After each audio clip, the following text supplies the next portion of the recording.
The ballroom of Hartwell House was the kind of room built to swallow people whole.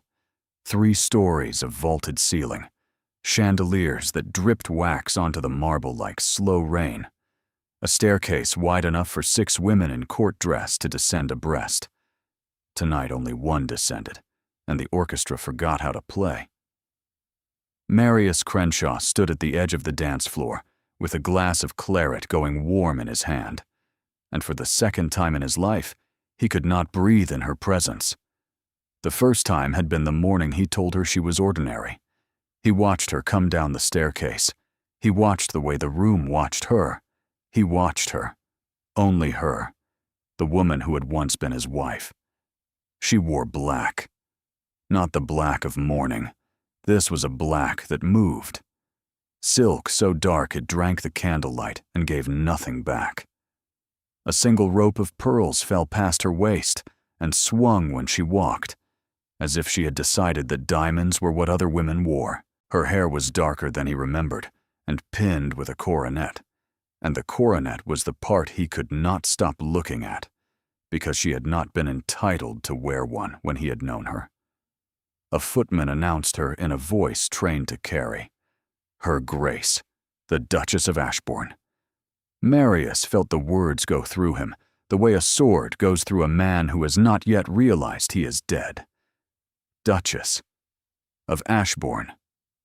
The room performed its small ritual of bows and curtsies. A duchess outranked nearly every soul present. She inclined her head with a precision that suggested she had been practicing, and the practicing had been brief, because she had always been quick at things she set her mind to. She did not look at him. Lady Hartwell was Marius's cousin, and his presence had been printed on the guest list 2 weeks ago. A year ago she had been Cassia Crenshaw. A year and 4 days ago he had told her she was ordinary, and signed the papers that ended their marriage, and watched her walk out of his townhouse with one trunk and the same green pelisse she had worn the day he met her. He had told himself it was kindness. He had told himself she would find some quiet country gentleman who did not require brilliance from his wife. He had told himself a great many useful things. He had not told himself that he would see her, 1 year later, descend a staircase wearing the rank of a woman a man like him bowed to. Crenshaw. He turned. His friend Edmund Rye was at his elbow. "You have gone the color of paper," Edmund said. "Sit down or stop staring." "I am not staring." "You are staring with your entire body, Marius. Even your boots are staring." "How?" Marius said, and stopped. "Ashbourne," Edmund said gently. "The old Duke. They married in October. Quiet ceremony, country chapel. He was 68, and not in the best of health, and he died in February. Tonight is the first ball she has accepted. He was 68. Yes. That is generally what happens when a 68-year-old gentleman of indifferent health takes a wife he adores. He lives a few blissful months and expires gratefully in her arms, leaving her every unentailed acre and the use of his title for as long as she draws breath. The settlements were extraordinary. You knew it too, if you read your correspondence properly. I have been in Surrey since March. You sulk magnificently. It is one of your gifts. Across the floor, the Duchess of Ashbourne accepted the arm of a tall, fair gentleman Marius did not know. The Cassia he had married had walked the way a girl walks, who is conscious of being observed. This woman walked as though the floor had been laid for her, and she was deciding whether to forgive the carpenters. "Who is that?" Marius said. "That, Marius, is Lord Tobias Vance. 29, unmarried, owns half of Hampshire, and has been openly courting her for 3 weeks. The dowagers are calling it inevitable.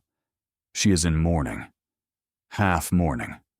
He sent her white roses on Tuesday, and the next morning she rode out with him to Richmond.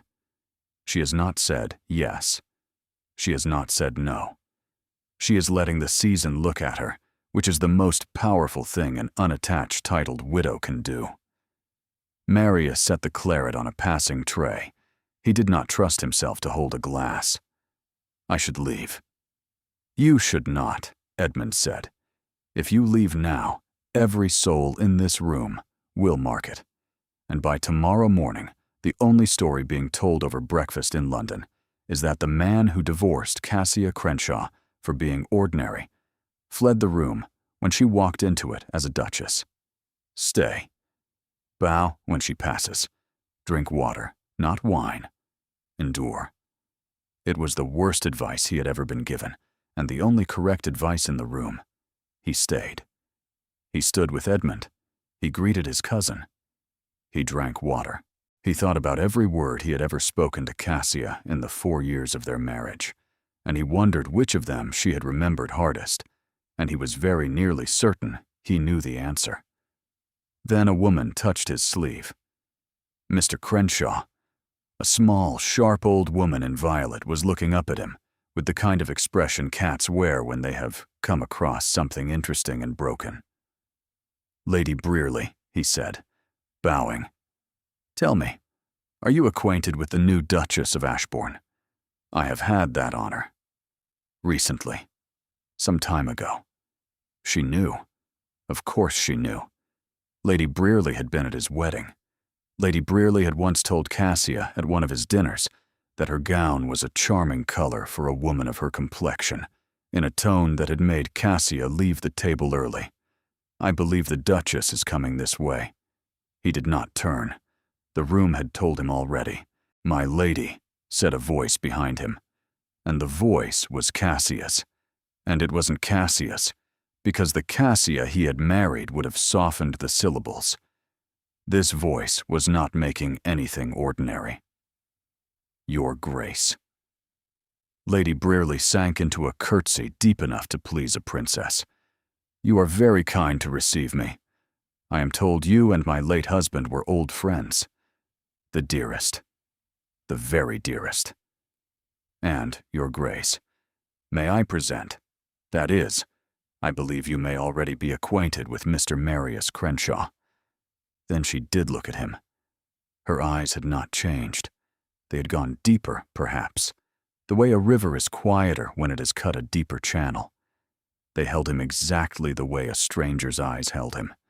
Not warmly, not coldly, only directly, with the steady, incurious attention of a woman who had decided very long ago what he was, and saw no reason to revise the verdict. Mr. Crenshaw, she said. Your Grace. He bowed. He had certainly never bowed this low. I trust you are well. Tolerably, Your Grace. And your mother? In good health, Your Grace. Please convey my own to her. I shall, Your Grace. It was the smallest possible exchange. Each sentence landed in him like a clean stone dropped into a deep well. She inclined her head.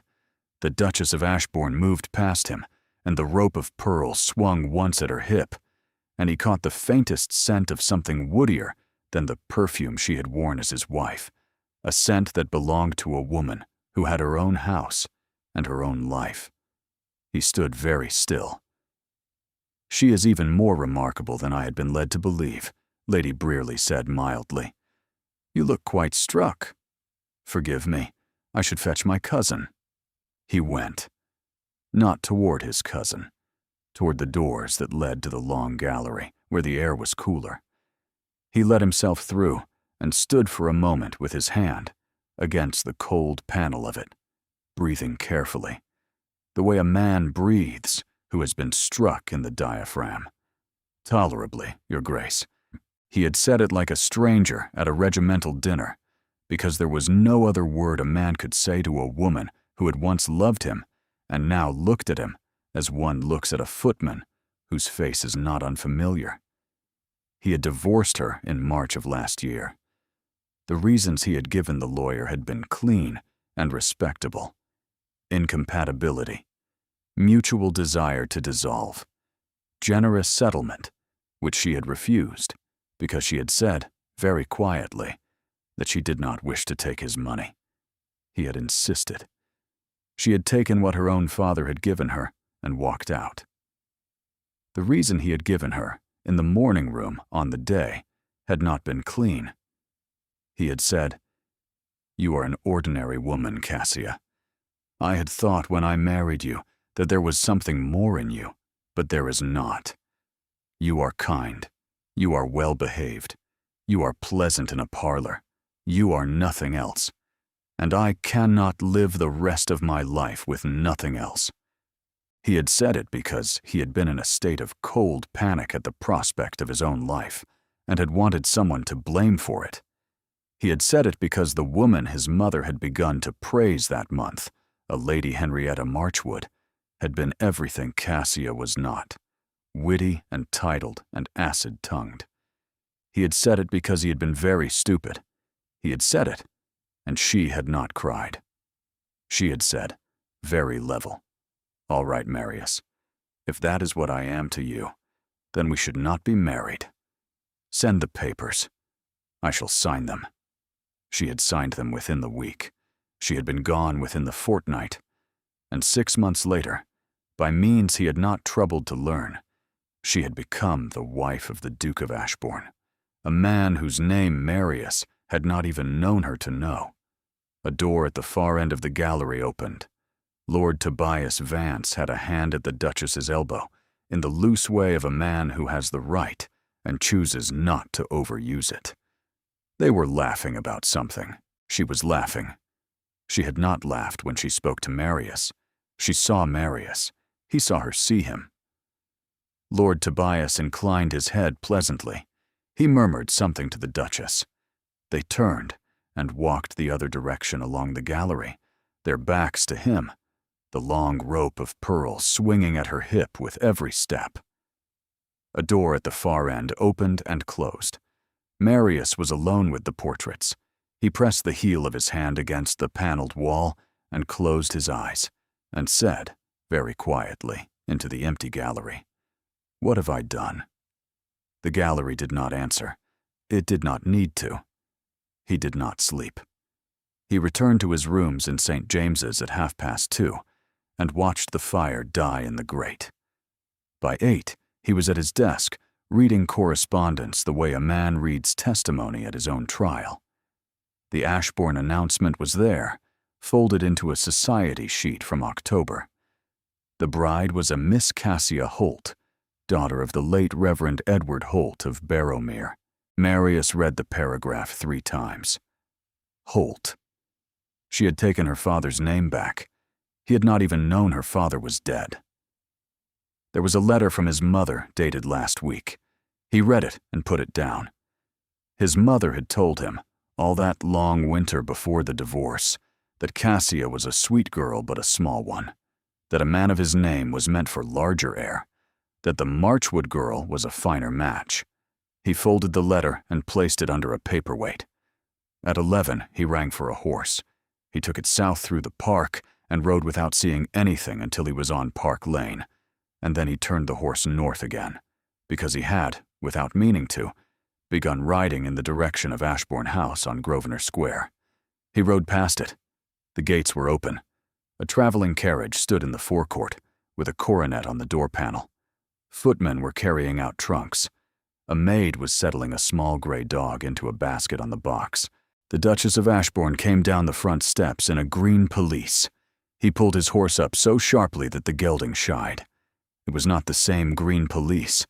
The pelisse he remembered had been 6 years old and a little frayed at the cuffs. This one was new, the color of moss in winter, rather than the bright spring green she had worn as his wife.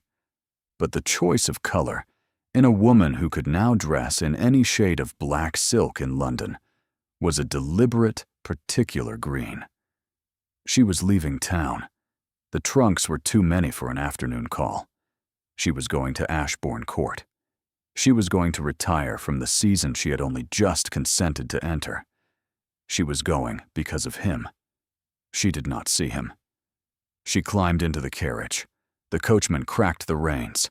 The carriage rolled out and turned north up Park Street, and Marius understood 3 things at once. She was running from the season she had earned. He was the reason, and he could not let it stand. He turned the horse and rode hard for home. In his study, He wrote 2 letters in 20 minutes. The first was to his steward at Ravelstone, instructing him to ready the small hunting box at Hollybrook for a stay of indefinite length. Hollybrook lay 9 miles south of Ashbourne Court. The second was to Edmund, telling him only that he was leaving town for the summer to inspect a long-disputed boundary, and that no other reason was to be given to anyone. By midnight, his trunks were strapped. By 6 the next morning, his carriage was rolling north on the Great North Road, alone, a book on his lap that he was not reading, and a question turning over in his mind that he had not yet allowed himself to phrase. What did he want? He did not know. He knew only that he could not sit in London while she retreated to a country house because of him. He arrived at Hollybrook on the 3rd evening. The hunting box was, as he remembered it, low and stone-built, set in a fold of hill above a small trout stream. The housekeeper, Mrs. Hatch, met him at the door. She fed him, lit a fire, put him to bed, and asked gently whether he had any plans for the morning. "I shall ride." "Very good, sir. There is a good track north toward Ashbourne village." She said it the way a country housekeeper says something she has already half guessed. In the morning he rode north. Ashbourne village sat in a hollow between 2 long hills. Market day had brought stalls of cheese and ribbons and the early summer fruits to the green. Marius gave his horse to an ostler at the Three Stags and took a seat in the bow window of the inn parlor and ordered a pot of coffee. He drank the coffee. He waited. He did not know what he was waiting for. He had been there the better part of an hour when the Duchess of Ashbourne walked past the window. She was not alone. A maid was with her, and a footman walked at a respectful distance behind. She wore a sprigged muslin in pale gray and a wide-brimmed straw bonnet, and she was carrying a small basket on one arm and selecting strawberries from a stall with the care of a woman who had grown up in a parsonage and remembered how to pick fruit. Marius rose without thinking. He stepped out into the warm street and stopped because the maid had just looked up and seen him. The maid said, very quietly, "Your Grace." Catesia turned. Her face went still in the particular way it went still when she was deciding what kind of self to be. "Mr. Crenshaw," she said. "Your Grace. You are some way from London. I have business at my property at Hollybrook. The southern boundary has been disputed with Carrowhill for 3 years." "I see. And you, Your Grace, are at Ashbourne Court." "I am. It is my home." "Of course, Your Grace. Forgive me." "Are the strawberries any good?" Marius said, because it was the only thing in front of him. "They are excellent. Mr. Larkin grows them on the south slope above the village. I shall remember that." She looked at him. There was nothing in her face the way a wall has nothing in it. "Mr. Crenshaw," she said, with a politeness so exact that it cut, "please do not feel you need to make conversation with me on Mr. Larkin's strawberries. I am sure your business at Hollybrook will be very absorbing. Good day." She walked the few steps to the next stall and asked the cheesewoman a question, and her voice when she did it was warm, and Marius understood that he had made the worst mistake of his life, and that this woman intended to spend the rest of hers behaving as though he were a faintly remembered acquaintance from a previous parish. He bought a punnet of strawberries he did not want. He returned to Hollybrook. He wrote 4 versions of a letter. He burned all 4. There was a knock at the door of the parlor. "A note for you, sir," Mrs. Hatch said, "brought down from Ashbourne Court by a groom." He took the folded paper. The seal was a coronet pressed into dark green wax. He broke it. "Mr. Crenshaw, I write because I must, and not because I wish to. I am told by my steward that the southern boundary of Hollybrook does not adjoin Carrowhill at any point, and never has.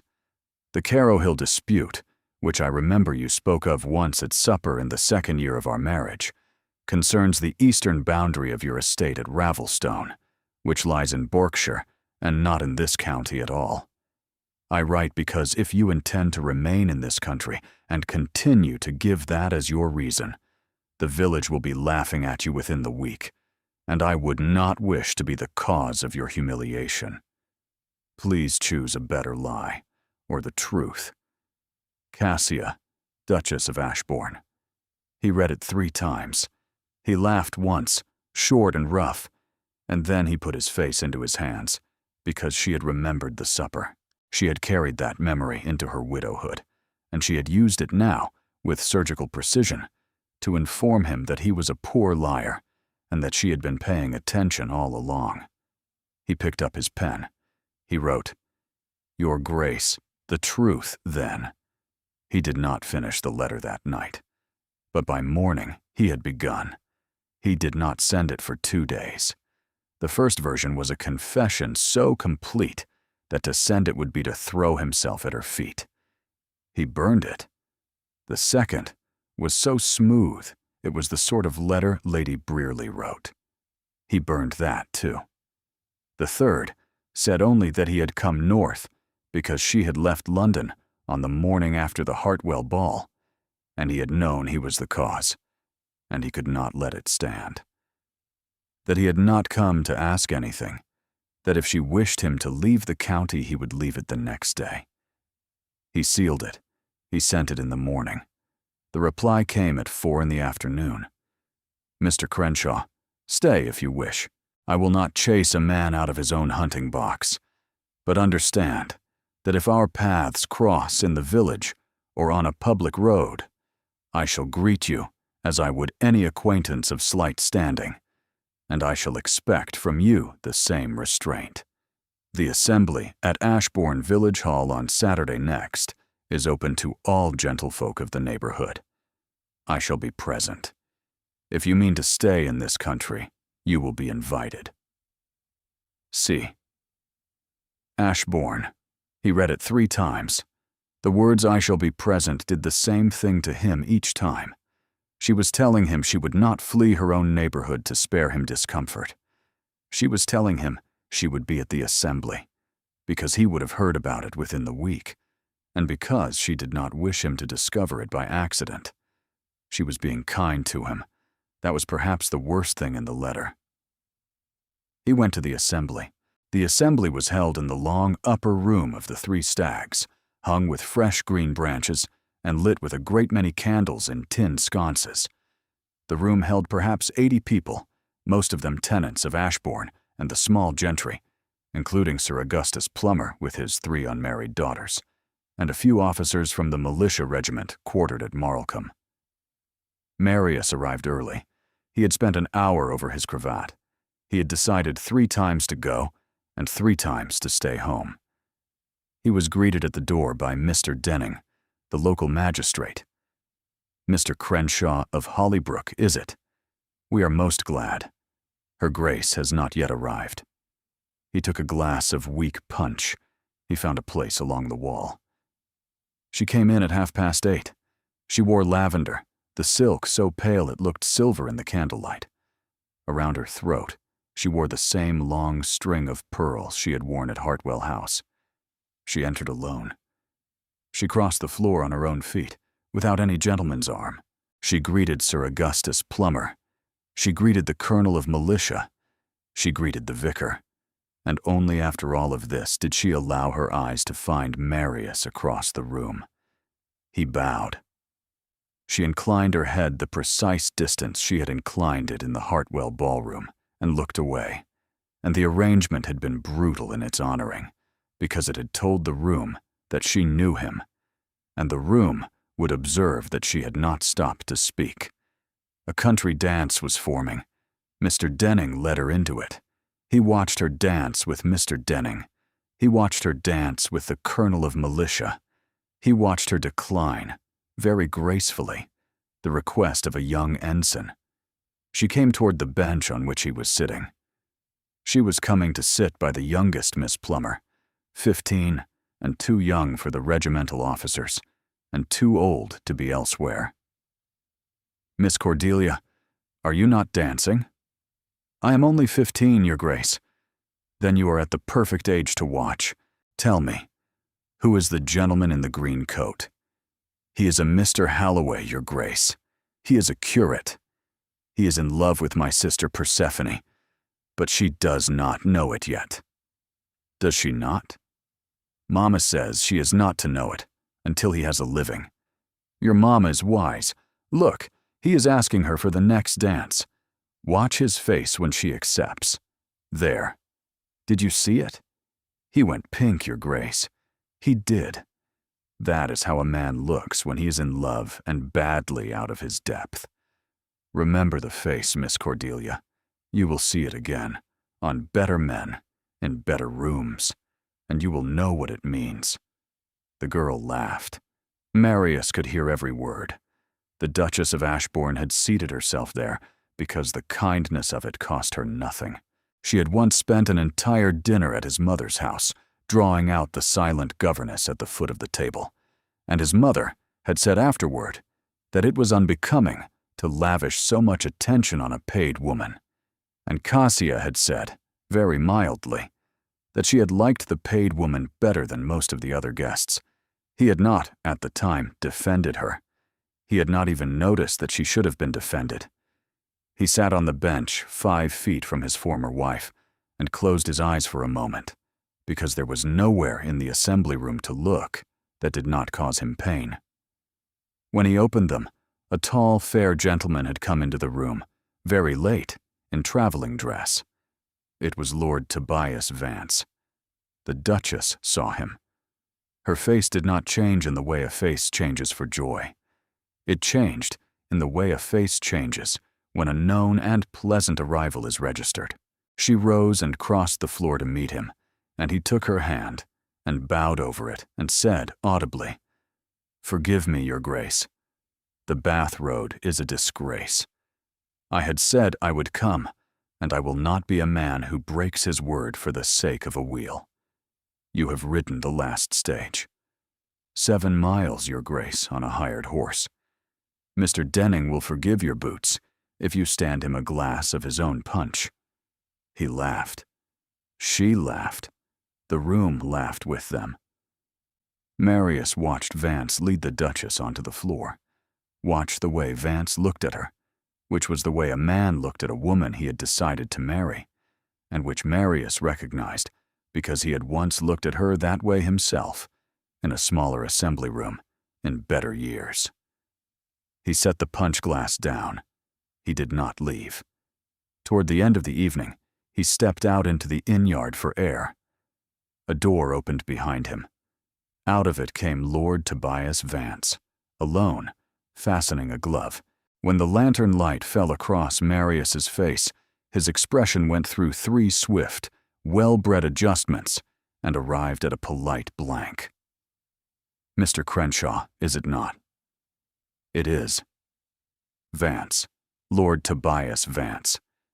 We have not been introduced, but I am told you and I have an acquaintance in common."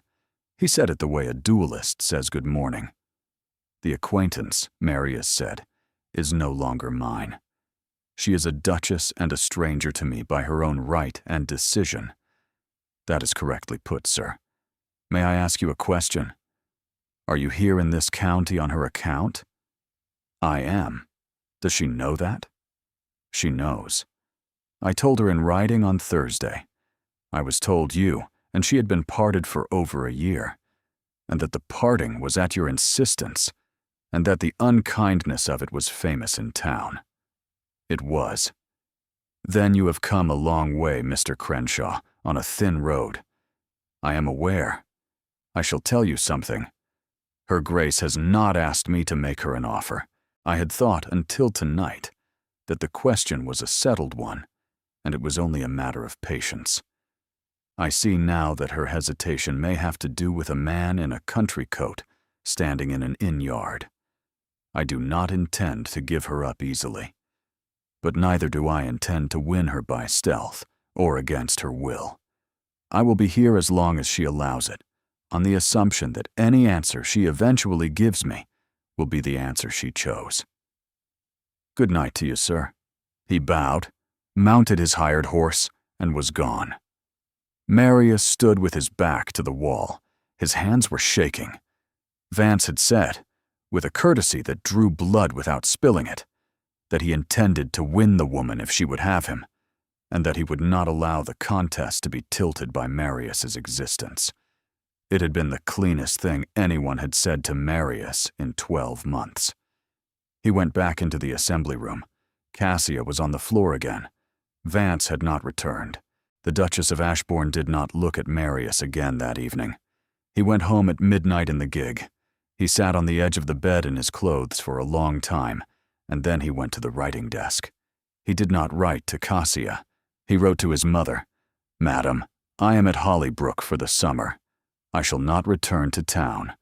I am sorry for the disappointment this will cause you, and sorrier for the disappointments I caused you when I was younger and more obedient. I have lately come to understand that I behaved very badly in the matter of my marriage, and that my behavior was made worse by the encouragement of those who loved me. I beg you will say nothing on my behalf to any soul in town, and especially not to Lady Henrietta Marchwood, with whom you must understand, I will not now, nor ever again form any attachment whatsoever. Your son, Marius." He sealed it. He went to bed. He did not sleep, but he lay still in the dark for a long time, and at some point near dawn, he understood that he had not asked her permission for anything. He had only told her what was true. It was the first letter of its kind he had ever written to her in his life. She did not write to him. By Saturday morning he was riding north again. He passed the gates of Ashbourne Court. They were open. A barouche was being walked into the forecourt. On the box, beside the coachman, sat Lord Tobias Vance, with his coat off and a fishing rod in a leather case across his knee. Marius rode on. When he reached the village, he gave his horse to the same ostler at the Three Stags and went into the shop and bought writing wax he did not need. And across the street the Duchess of Ashbourne was coming out of the haberdasher's with a parcel under her arm, and Miss Cordelia Plummer at her side. Cordelia saw him first. She raised a hand, lowered it, and settled on a small, careful nod that she clearly hoped was elegant. Cassia followed the direction of her gaze. Their eyes met across the street. The market traffic passed between them. She did not look away. She did not nod. She held his look the way a person holds a door open who has not yet decided whether to invite you in. Then she said something to Cordelia, and Cordelia bobbed and went off down the street. And the Duchess crossed the street and stood 3 feet from him. "Mr. Crenshaw, Your Grace, walk with me a little way. Marina will follow at a proper distance. I do not wish for a private conversation, but I find I have a thing to say to you that I do not wish to put in writing. Of course, Your Grace." She turned and walked along the high street toward the church. A low stone wall ran around the churchyard. She rested one gloved hand on the stones and looked at the church as though admiring the tower. "Mr. Crenshaw," she said, "I have read your letter 4 times. Once on Friday night when it came, twice on Saturday before the assembly, once on Sunday morning. I have read it 4 times, and I have not answered it, and I shall now tell you why. Please, Your Grace, because there is no answer to it that will not give you something. If I write to you in anger, I give you the satisfaction of knowing that you are still able to provoke me. If I write to you in coldness, I give you the satisfaction of being wounded by me. If I write to you in forgiveness, I give you the satisfaction of being forgiven, which you have not earned. There is no letter I can write that does not place a coin in your hand. I have therefore written none." She turned her head and looked at him. "You imagine, I think, that you have come north on a difficult and noble errand, and that I am the figure at the end of it. The question is something else. The question is whether I am willing to spend any portion of my life attending to your conscience. I have not yet decided. I am telling you, so that you do not mistake my civility for warmth, or my silence for hesitation. Your Grace, I am not finished. Lord Tobias is at the court today. He is to remain a fortnight. He has come, he tells me, to fish and to read and to ask me at the end of the fortnight whether I will marry him. Another man is courting me in good faith, with my knowledge and consent, and I am giving the question my serious attention.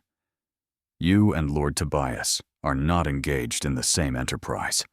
He is asking me whether I will marry him. You are asking me whether I will permit you to make peace with yourself. Those are different questions, and the second is not a question I am obliged to answer. He nodded. He was not sure he could speak. She walked back along the street at the same measured pace. At the haberdasher's, she stopped. Mr. Crenshaw, do you remember the green pelisse? I do, Your Grace. I wore it the day you told me what I was. It was the only good outdoor coat I owned. The pelisse was the only thing of mine that you had ever complimented in the whole of our marriage. You said, on our wedding tour at Lyme, that the green of it suited me. I remember. I burned it 3 weeks after the divorce was decreed. I burned it in the kitchen grate of my father's parsonage at Barrowmere. My father was already dying. I did not tell him. I burned the pelisse and stood and watched it burn, because the kindest thing you had ever said about me had been said in connection with that coat. He said nothing. I tell you this so that when you next see me in a green pelisse, you will understand what it is. It is a coat I bought myself, with my own money, and have worn since because I will wear what I please, in any color I please, and I will not ever again allow the small kindness of a man to determine what hangs in my wardrobe. You are not to find it sentimental. You are to find it ordinary, Mr. Crenshaw. That is the word I believe that you used. She inclined her head. Good day, Mr. Crenshaw. Good day, Your Grace. She walked away. He stood on the pavement and understood that she had just said the word ordinary aloud to him for the first time in 14 months, and had used it to render a whole conversation harmless, and that this had been an act of extraordinary cruelty, performed with the perfect manners of a duchess, and that he had deserved every syllable of it. He took the longer road home. He came home at 4 and did not eat his supper. Mrs. Hatch left him alone. He sat at the writing desk. He took the punnet of strawberries which Mrs. Hatch had been quietly replacing each day, and he opened it. He ate one. He ate another. He thought of his wife in a parsonage kitchen in autumn, watching a green coat burn, and he ate a third, and at the fourth he put his head down on his arms and stayed like that until the candle burned low. He did not weep. He had been told all his life that men of his rank did not weep, and the lesson had taken so completely that the body itself had forgotten the trick of it. In the morning he wrote, with red wax this time, not green, Your Grace, I shall remain at Hollybrook. I shall not seek you out. I shall not write again unless you write first. I am attempting, with what little capacity I retain, to become a man whose presence in this country is not a burden. I make no promise that I shall succeed. I make only the promise that I shall not pretend. For see, he sent it. He did not expect an answer. He did not receive one. But 2 days later, when he rode into the village, he saw, hanging in the window of the haberdasher's shop, a length of dark green ribbon arranged across a card of buttons in such a way that it could only have been put there by a particular hand.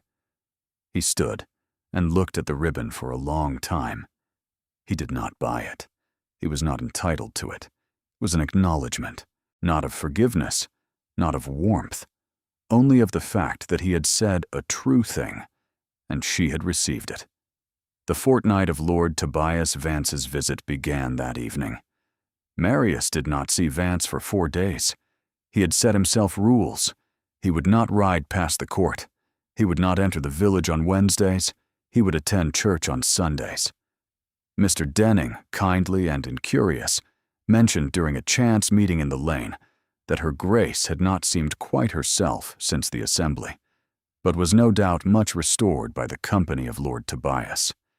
They had a fishing party Tuesday. Her Grace did not fish, but she carried out a basket and read aloud to them on the bank. They laughed a great deal. And I'm told he speaks a great deal to her in French. I'm sure it is very pretty to listen to. Mr. Denning rode on. Marius went home and thought about a French he had never bothered to learn, and about Cassia, who had read French aloud to him once on the wedding tour at Lyme, and how he had been bored by it, and had said so. He thought, she has read aloud to him on a river bank. He thought, I might endure it now. He thought, that is precisely what is meant by being late. On the 7th day of Vance's visit, an unsealed card was delivered. The Dowager Duchess of Ashbourne requests the pleasure of Mr. Crenshaw's company at dinner on Thursday next, at 7, at Ashbourne Court. He read it 3 times.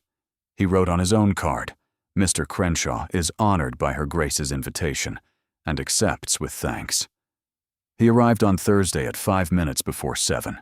The drawing room was not full. There were 9, including himself. The Duchess of Ashbourne stood by the great window in lavender silk. Lord Tobias Vance stood at her right. Sir Augustus and Mrs. Plummer were near the fire. The vicar was there with a niece visiting from Bath. Mr. Denning was there. And one further person, sitting on a small sofa under the window, turned her head as Marius came in, and he saw, with a small, cold shock, that he knew her, Lady Henrietta Marchwood. She rose. She crossed the room with the small, purposeful elegance of a cat. Mr. Crenshaw. Lady Henrietta. What a happy surprise. My aunt has taken a house at Marlcombe for the summer, and Her Grace has very kindly invited me to dine. I had no notion you were in the country. How droll indeed. He bowed.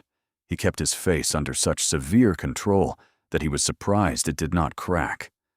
Across the room, the Duchess of Ashbourne was watching him with the precise, neutral attention of a woman who had been waiting to see exactly how he managed this moment. He understood at once. She had not invited him to dinner to test his manners. She had invited him to set him in the same room as the woman his mother had pressed upon him in the winter before he ended his marriage. Dinner was announced. He was placed at the Duchess's left. This was a placing of considerable formality. As her former husband, he had no rank. She had placed him at her left hand, which was the place of a man whose conversation she meant to attend to. Lord Tobias was at her right.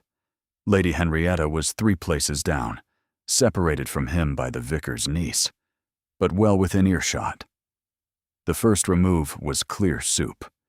The Duchess turned to Lord Tobias and asked him how the trout had been at the river that morning. He answered with charm. She laughed once.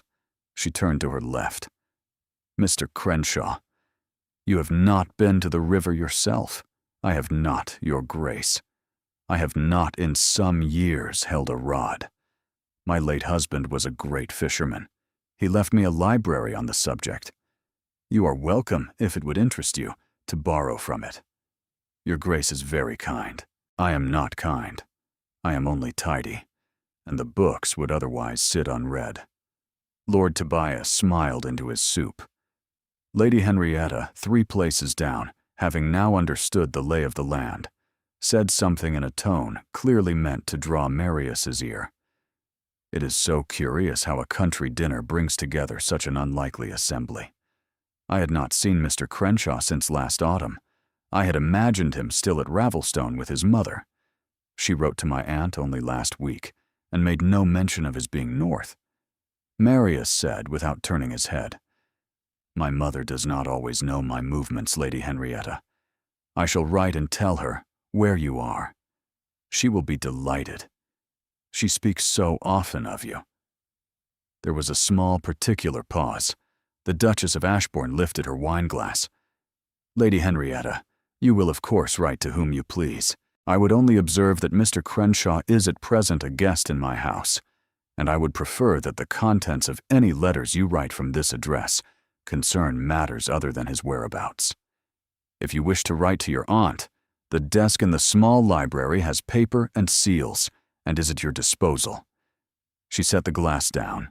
She turned to Lord Tobias and asked him whether he had read the new book of travels in Italy.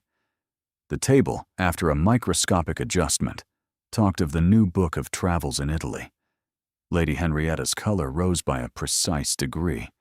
She did not speak of Marius again that evening. The Duchess of Ashbourne, at his elbow, said, "Mr. Crenshaw, you may call at the library tomorrow morning at 11, with a letter of introduction to my steward, to consult the work of Mr. Walton. I shall be out, but the library will be open to you. Your Grace is very kind. You said that already. It is not true now, and was not true the first time. I am only doing what I think I ought." The dinner went on. The dessert was strawberries. Marius took them and ate them, and they tasted of summer and of grief. When the carriages were called, the Duchess gave each guest the precise farewell their place required.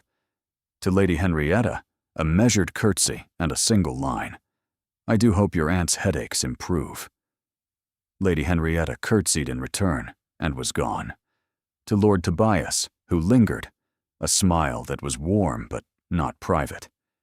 He bowed over her hand. "I shall see you tomorrow at the river, if the weather holds.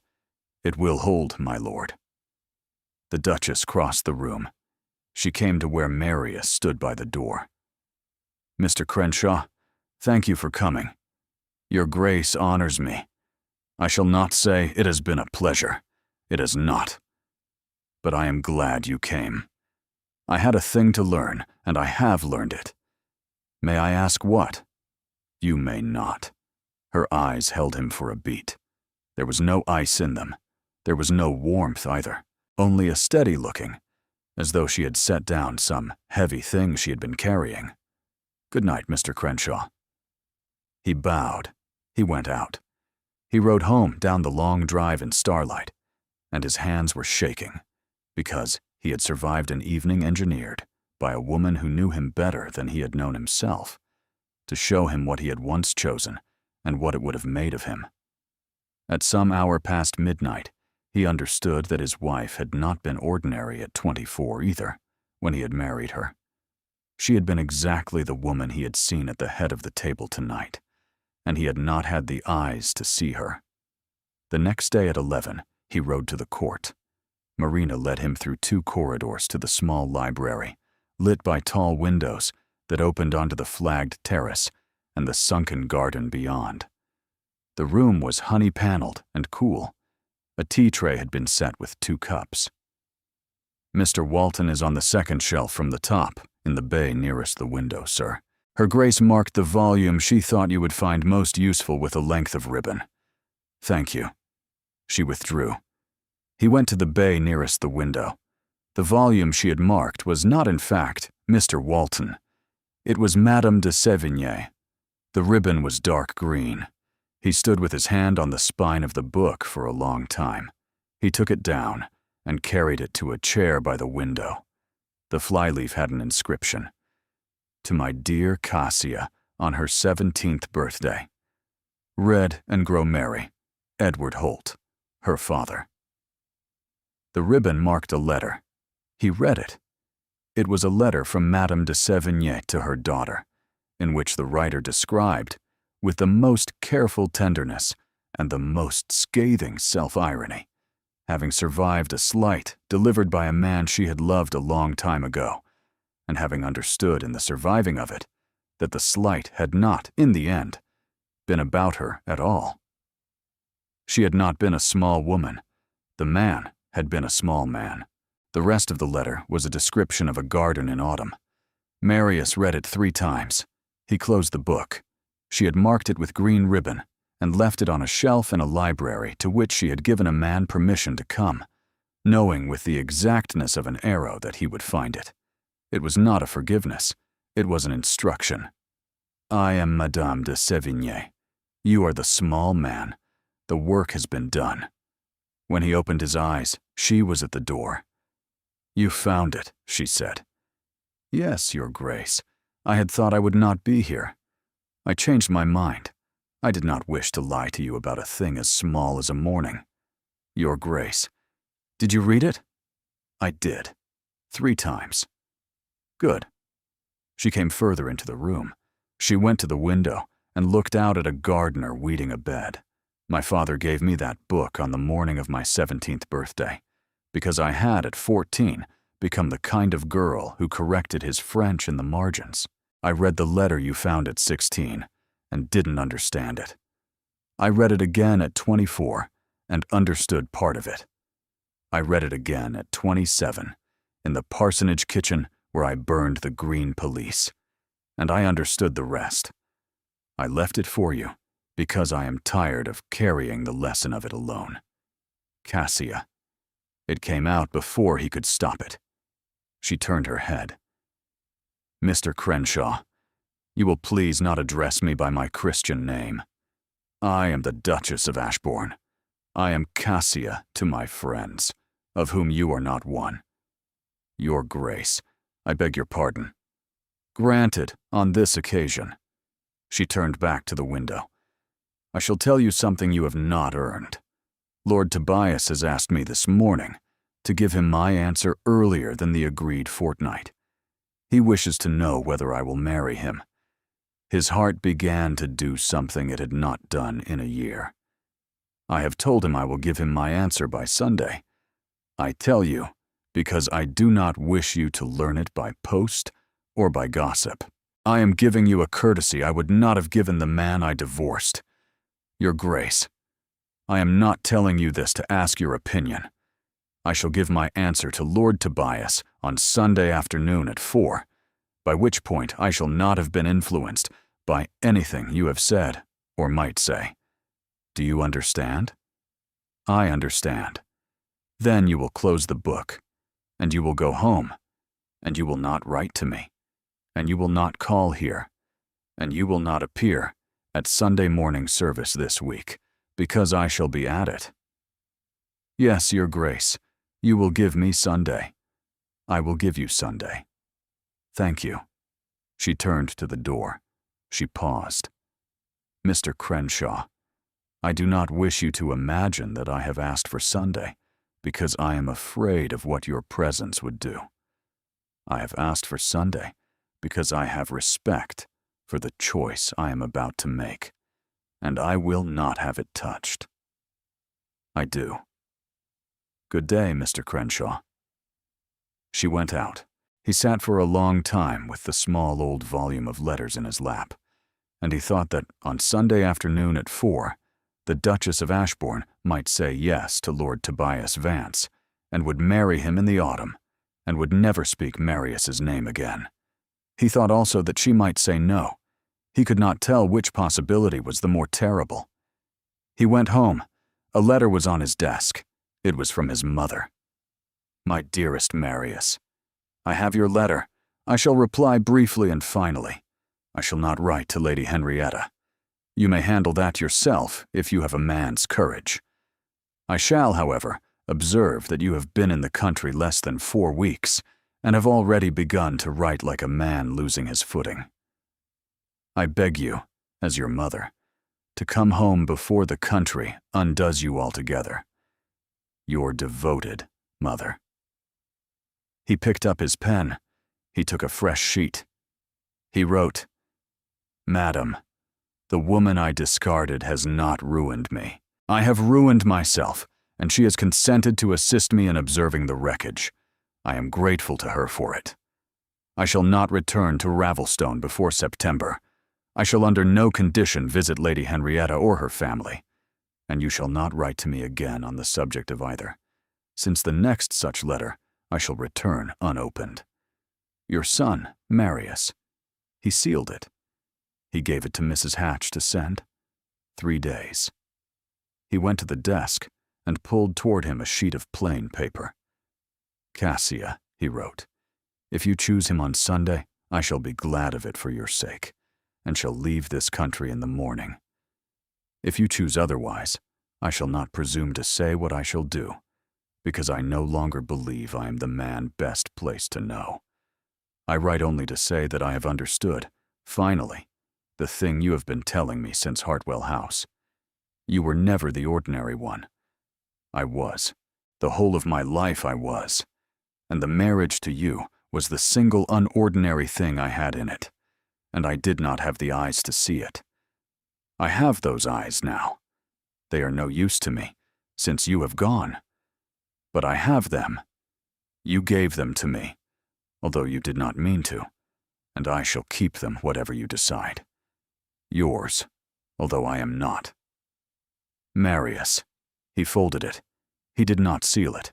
He put it in the drawer of the desk under the paperweight that held his mother's earlier letter. He shut the drawer. He went to bed. For the first time since Hartwell House, he slept. He kept the bargain. On Friday, he did not leave the grounds of Hollybrook. On Saturday, he rode out before breakfast, west, away from Ashbourne, as far as the cairn at Stanyon. On Sunday morning, he stayed in the small parlor. The bells of Ashbourne village reached him faintly across the country at 10:30, and at 11 they fell silent, and he understood that she was now in her pew. At 1, Mrs. Hatch brought him a cold luncheon. He ate 2 bites. At 2, he went out into the garden and pulled weeds out of a bed of pinks on his knees, like a man under medical instruction. At 3, he washed and changed his shirt. At 4, he sat in the parlor with the door open to the hall. He waited. At 20 minutes before 5, hoofs came up the lane. "It is one of the grooms from the court, sir," Mrs. Hatch said. "He has a note." He took the note into the parlor. He shut the door. He broke the seal. "Mr. Crenshaw, I have given Lord Tobias my answer.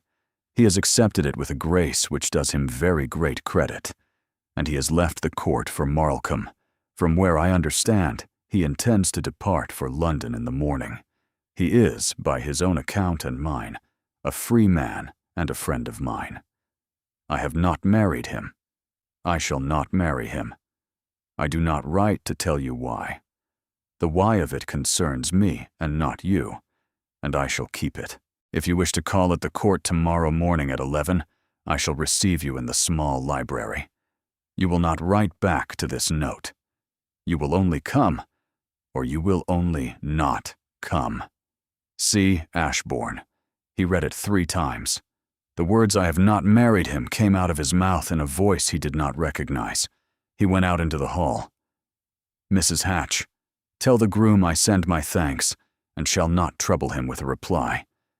And, Mrs. Hatch, have my razor ready in the morning. The dark coat. Not the dove. The dark." "Yes, sir." She did not smile, but something in the set of her face shifted, and Marius understood that he had become, in the eyes of his housekeeper, a marginally more interesting employer than he had been. He did not sleep that night either. But for the first time, the not sleeping was not a punishment. He arrived at Ashbourne Court at 5 minutes before 11. Marina opened the side door and led him through the same 2 corridors as before. He went in. She was standing at the window. She wore a morning dress in pale duck-egg green, and her hair was simply dressed. She let him take 3 full breaths inside the room before she spoke. "Mr. Crenshaw, Your Grace, sit down." She turned.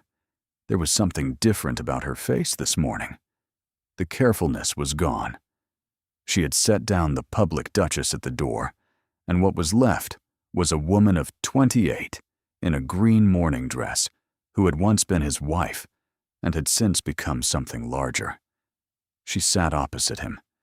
The tea tray had 2 cups, and this time she poured. "How do you take your tea now? Strong and without sugar, Your Grace." "Very good." She handed him the cup. "I shall begin by telling you why I refused Lord Tobias.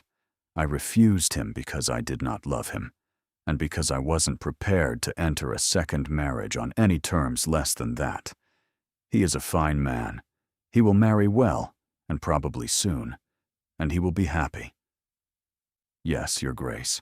I tell you this because it is the only honest answer to the question you would have asked me. I did not refuse him because of you. Do you understand the difference? I do, Your Grace. Good.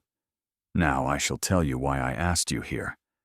I have been thinking, all of yesterday and most of last night, about what I want, not about what I have lost, or what I have gained, or what is owed to me, about what I want. I have not asked myself that question since I was 19 years old. Drink your tea, Mr. Crenshaw. He drank. What I want is several things. I want to remain at Ashbourne Court. I want to manage this estate. I want to use the income my late husband left me to found 2 schools. I want to be in London for some part of the season, not for the dancing, but for the running of a small literary subscription. I want to read more French and to learn Italian. Yes, Your Grace, I want a husband eventually, not for the management of any of the above, for company, for warmth, for the human pleasure of a conversation across a table at the end of a day, for someone to sit beside me at the death of my own mother, for the things a husband is supposed to be for. Your Grace. I am not saying I want you, Mr. Crenshaw. I am telling you what I want, so that you understand the size of the question you have come into this room to be asked. His mouth was dry. She set her own cup aside. You will tell me now what you want, without hedging. I do not need a clever answer. I shall recognize an honest one. I want you, he said. Mr. Crenshaw, forgive me. I shall be more careful. I want Your Grace to be the man at the table when you have had a long day. I want to be the person sitting with you at the death of your mother. I want to spend the rest of my life learning what you actually are, since I spent the first part of my acquaintance with you not bothering to learn it. I want you to forgive me, although I do not believe you should. I want to be useful to you. I am 30 years old, and I have until now been an ordinary man, in the precise sense that I used the word against you, and I should like, with whatever years remain to me, to become a less ordinary one. I should like to do it whether or not you allow me to do it near you. I should like to do it near you if you can bear it. He stopped. I am sorry, Your Grace. I have been more honest than I had meant to be. That is the only kind of honesty worth anything. She did not move. Mr. Crenshaw, I am going to say several things, and you will not interrupt me. No, Your Grace, I do not forgive you. I do not know whether I ever shall. The question I am most interested in is whether I trust you. The answer is, I do not yet, and I shall not for a long time. But I find that I am willing to be in the same room with you while the question of trust is decided. She paused. I shall not marry you. He nodded. I shall not marry you this year, and possibly I shall not marry you at all. What I shall do is, I shall permit you to call here. I shall permit you to ride with me. I shall permit you the use of this library. I shall permit you, in time, to dine here on evenings when I have only family or close acquaintance at table. I shall permit you, when I am next in London, to call at Ashbourne House. There will be no engagement. There will be no understanding that is not openly visible. I shall write to you on estate matters and books and the affairs of the parish. You shall write back in the same line. If, after a year of this, I find that I trust you and that I wish more, I shall tell you so. If I do not, I shall tell you that also, and you will accept it, and you will go away. Yes, Your Grace, I shall set you one further condition. You will go to Ravelstone, not to Hollybrook, to Ravelstone. You have a mother there who has been writing you letters that are evidently distressing, and you have an estate that you have not properly managed in 2 years. I shall not have a man in my life who has not done the work of being a man in his. You will go to Ravelstone for the autumn. You will speak to your mother.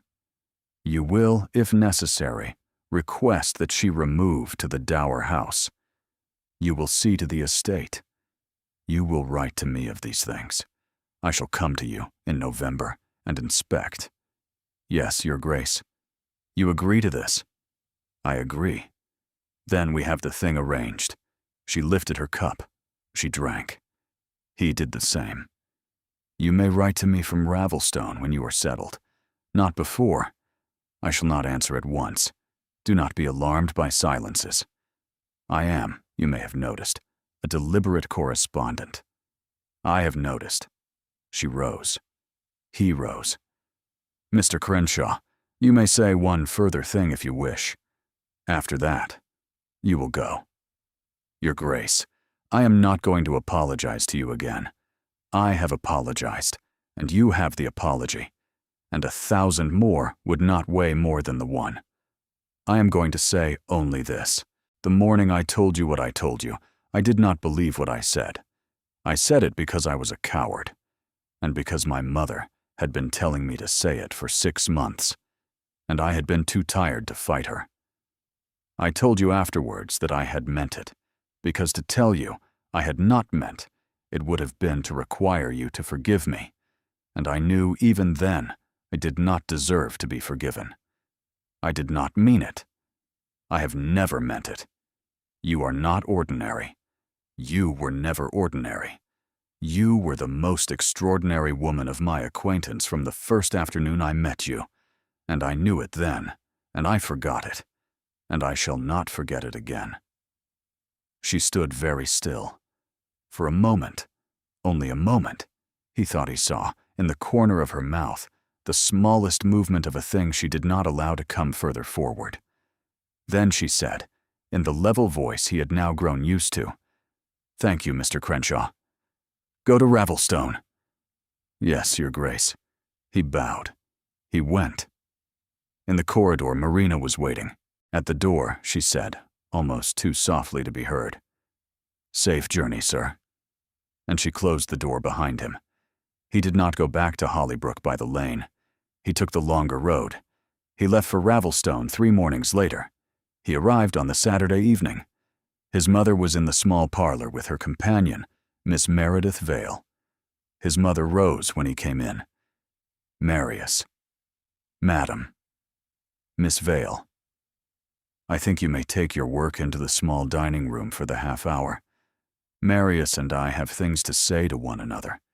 Miss Vale rose, gathered her embroidery, and left.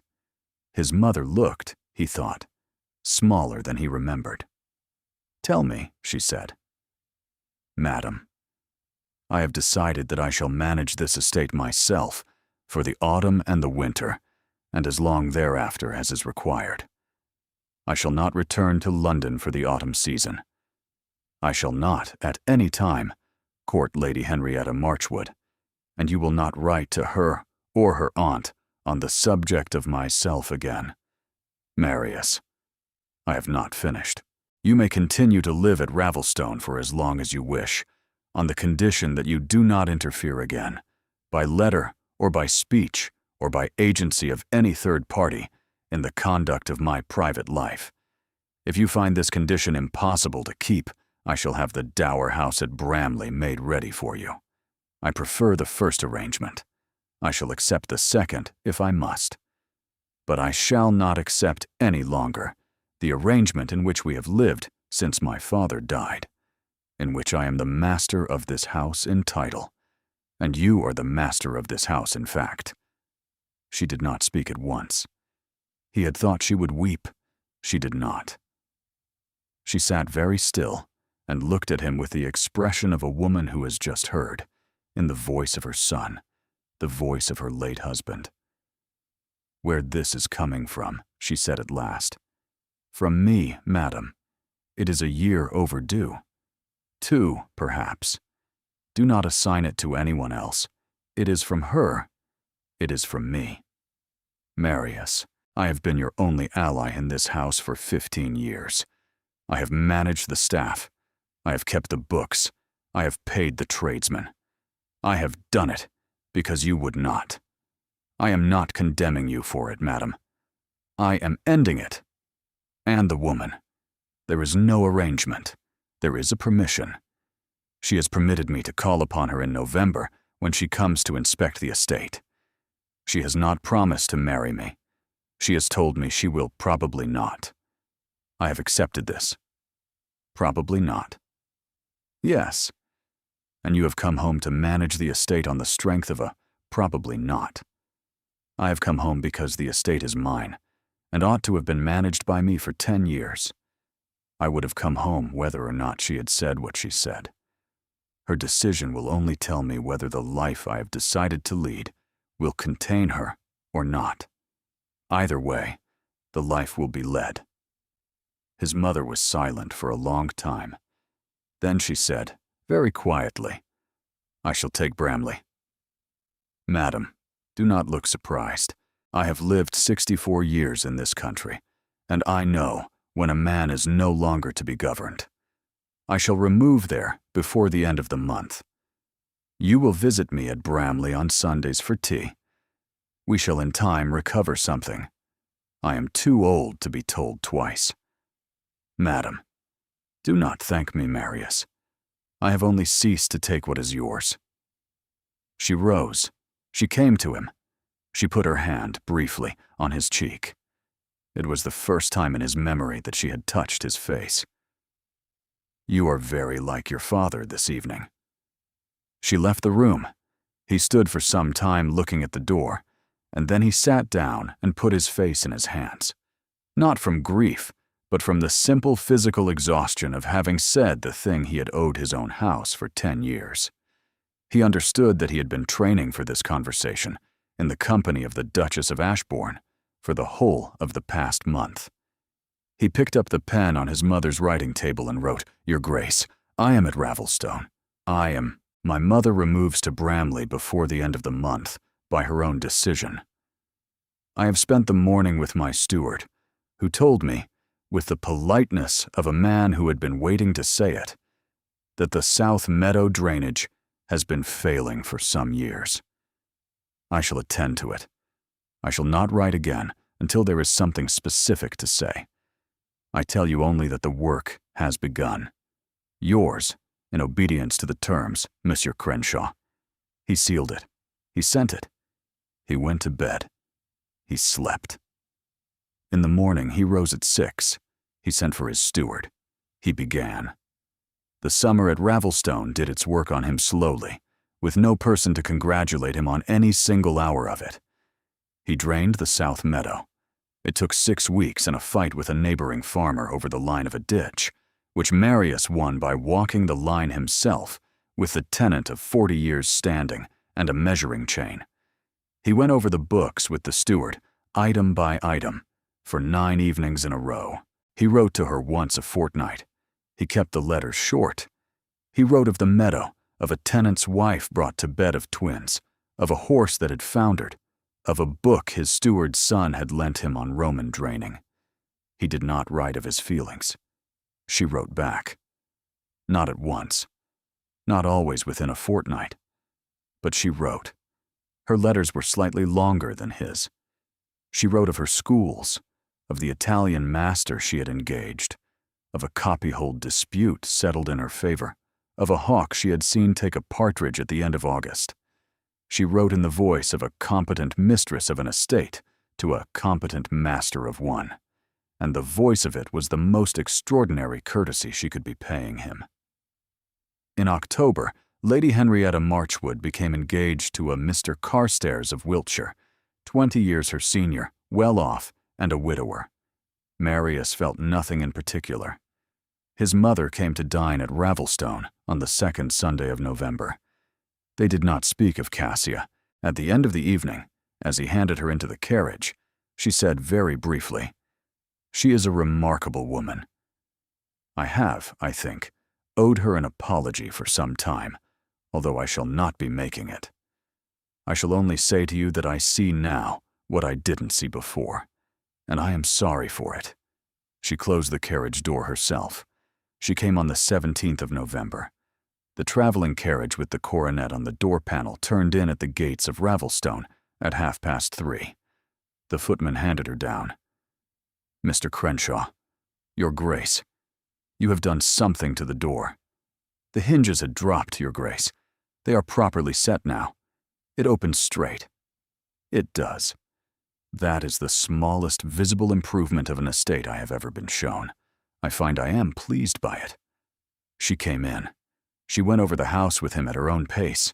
She walked the south meadow with him in the late afternoon light. She met the steward, who blushed. She read the books for a quarter of an hour. She slept that night in the principal guest room. In the morning she came downstairs. "Mr. Crenshaw, you will walk with me in the orchard before I leave." "Yes, Your Grace." The orchard was on the south side of the house. Apples were down. The grass was deep with them. The morning was cold, and the breath went white. She walked beside him for a few minutes without speaking. Then she said, "You have done the work. I have begun it. You have begun it well. You have surprised me.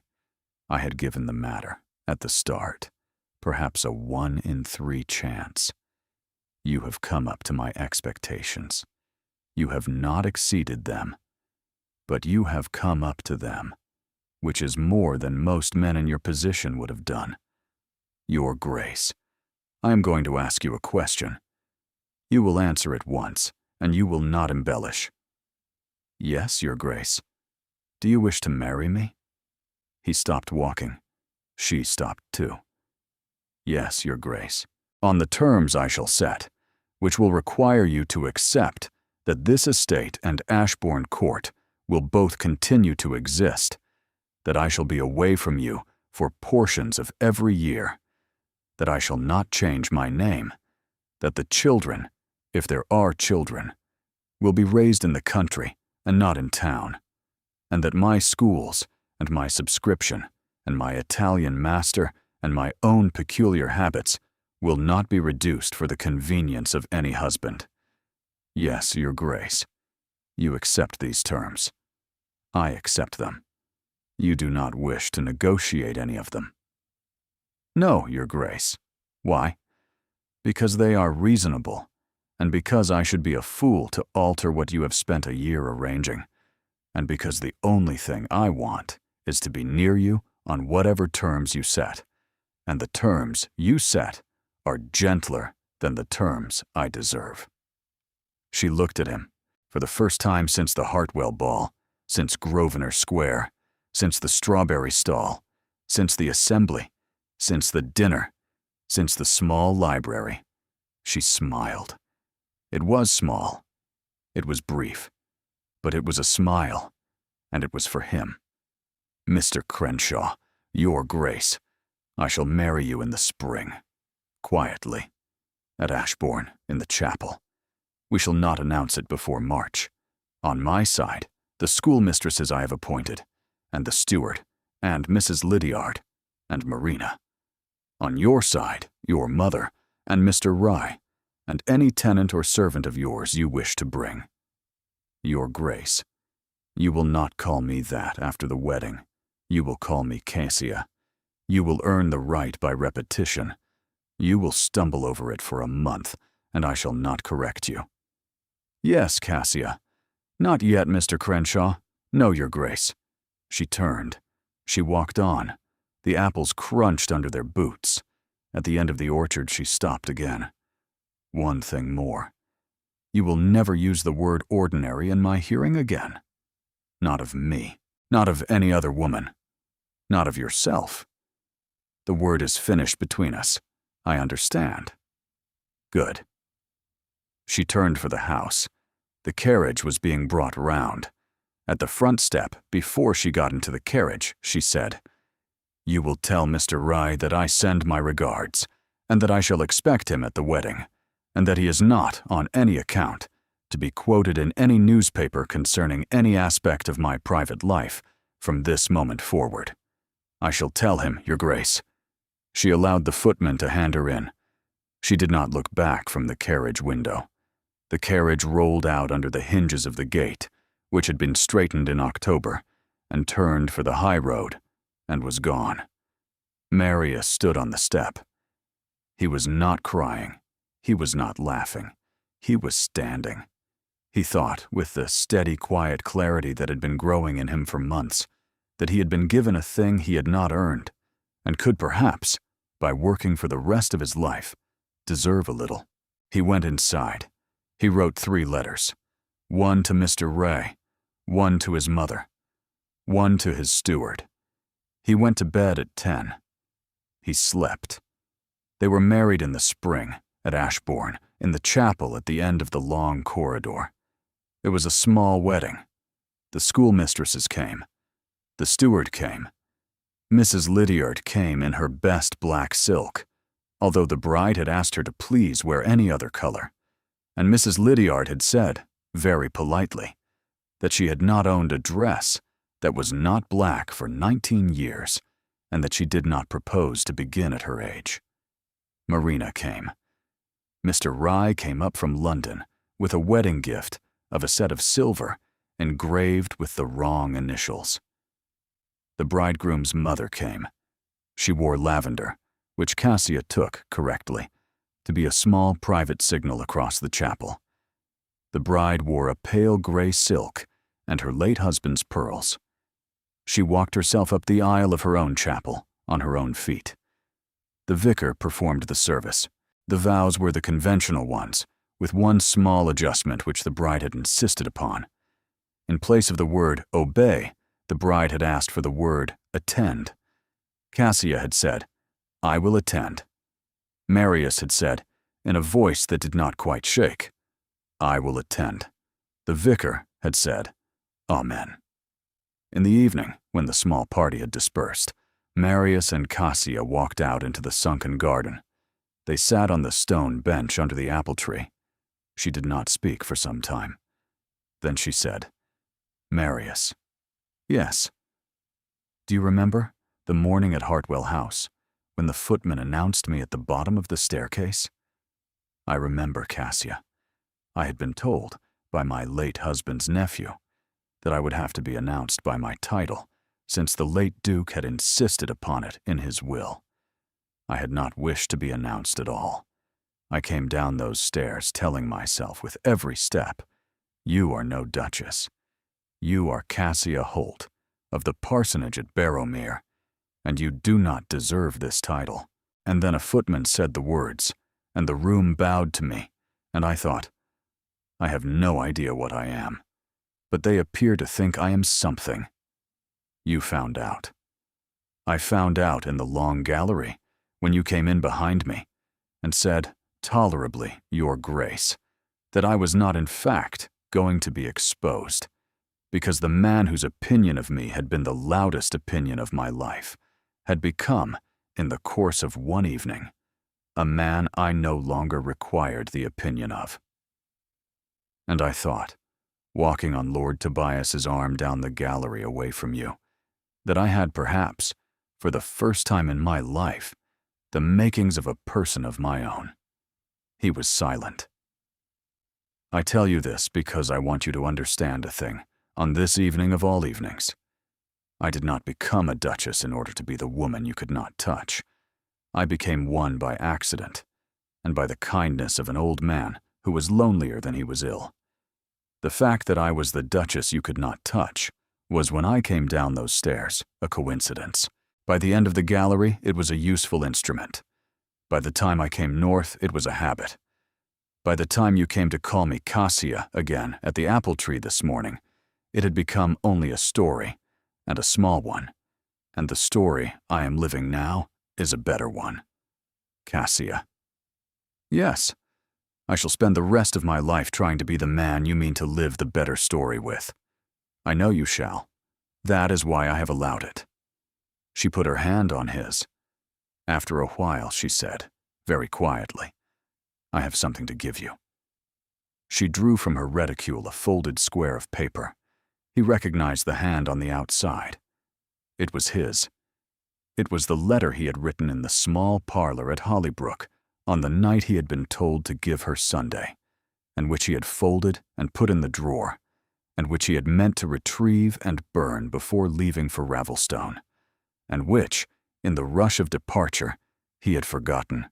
"I have it," she said, "because Mrs. Hatch sent it to me. She said she had found it under the paperweight when she was closing the house. She said she had read it and had taken the liberty of forwarding it, since she had judged that you had meant to send it and had not had the courage. She apologized for the impropriety. She said she had been in service for 40 years and had never before sent a gentleman's letter without his leave, but that she had judged this one necessary. Cassia. I have not told you about it because I was waiting. I had not wished to tell you while you were doing the work. I shall give it to you. I shall only say that the line in it that begins, "You were never the ordinary one," is the line on which I made my decision in the small library at Ashbourne in November. The work was your own, but the line was the lever. I am giving you back the line. He took the folded paper. He did not unfold it. He would. Later, now he held in his hand the unsent letter that an honest housekeeper had judged him too cowardly to send, and he understood that he had been, all the months at Ravelstone, more loved than he had known. Cassia. Yes. Thank you. You are welcome, Marius. After a while, when the light had gone almost out of the wall, she said, I am cold. I shall take you in. You shall. He stood. He gave her his arm. They walked back to the house together, and in the doorway, Marina was waiting with a shawl, and the household of Ashbourne Court closed gently around them for the night. They had a long life in front of them. It would contain 3 children, of whom 2 would survive infancy. It would contain 6 schools by the time Cassia was 40. It would contain a long friendship with Lord Tobias Vance, who married an Italian widow he met in Rome. It would contain, on a morning in the spring of their 14th year of marriage, a moment in the small library when Cassia, looking up from her writing, would say, Marius, I have not in 11 years used the word ordinary, and I do not believe I shall ever use it again. And Marius would say, good, and nothing more. And so the man who had divorced his wife for being ordinary, 1 year and some months later, married her again, on her terms, in her house, in her chapel, with her vow word in place of his. He had married, in the end, the most extraordinary person of his acquaintance, and had been given, by the patience of a woman who had not been required to give him anything, a second chance to recognize her. Some marriages are saved by storms, some by silences, some by a single honest letter sent without permission by a country housekeeper of 40 years' service, who had judged her gentleman too cowardly to send it himself, and had been right. And some, the rare ones, are saved when one person finally learns to call the other by her real name. Thank you for staying with Marius and Cassia until the end of their second beginning.